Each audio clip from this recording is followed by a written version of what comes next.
యుద్ధాలను రాజకీయాలకు వాడుకోవడం ప్రారంభించారు. దానికి సజీవమైనటువంటి సాక్ష్యం తాజాగా ఇరాన్ ఇజ్రాయెల్ మధ్యన యుద్ధం, లేకపోతే ఆ మధ్యన ఇరాన్ పాకిస్తాన్ మధ్య యుద్ధం, పాకిస్తాన్ ఆఫ్ఘనిస్తాన్ల మధ్య యుద్ధం. ఆ మధ్యన పాకిస్తాన్కి సంబంధించినటువంటి సైన్యాన్ని కొంతమంది లేపేశారు. ఎవరు వాళ్ళు? టీటీపీ, తెహ్రీక్-ఈ తాలిబాన్ పాకిస్తాన్. వెంటనే పాకిస్తాన్ ఏం చేసింది? ఎయిర్ స్ట్రైక్ చేసింది ఆఫ్ఘనిస్తాన్లో. అప్పుడు దానికి బుద్ధి చెప్తాం అన్నాడు ఆఫ్ఘనిస్తాన్ అధ్యక్షుడు. తర్వాత గ్రౌండ్ లెవెల్లో కాల్పులు జరిపారు. అంతే, యుద్ధం ఆగిపోయింది.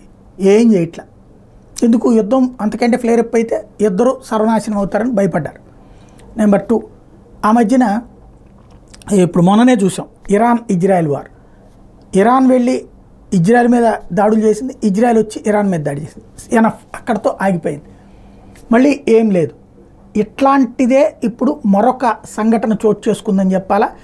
ఏదైతే పాకిస్తాన్, ఆ మధ్యన పాకిస్తాన్ వాళ్ళు ఇరాన్లో ఉన్నటువంటి తీవ్రవాద ముఠా, ఇరాన్ వచ్చి పాకిస్తాన్లో ఉన్నటువంటి తమ దేశానికి వ్యతిరేక శక్తులు ఉన్నటువంటి ప్రాంతం మీద మిస్సైల్ అటాక్ చేసింది. దాంట్లో కొంతమంది చచ్చిపోయారు.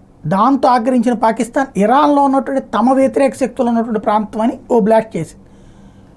నామకే వాస్తే ఇద్దరు వాళ్ళ ఏరియాలో చచ్చిపోయారు, వీళ్ళు వీళ్ళ ఏరియాలో చచ్చిపోయారు వాళ్ళు ప్రకటించుకున్నారు.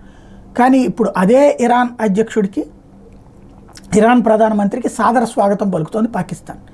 అంటే పేరుకి యుద్ధం చేసినట్టు ఇరాన్లో వాళ్ళ ప్రజల్ని నమ్మించాడు అక్కడ అధ్యక్షుడు, పాకిస్తాన్లో వీళ్ళ ప్రజలు నమ్మించాడు ఇక్కడ అధ్యక్షుడు.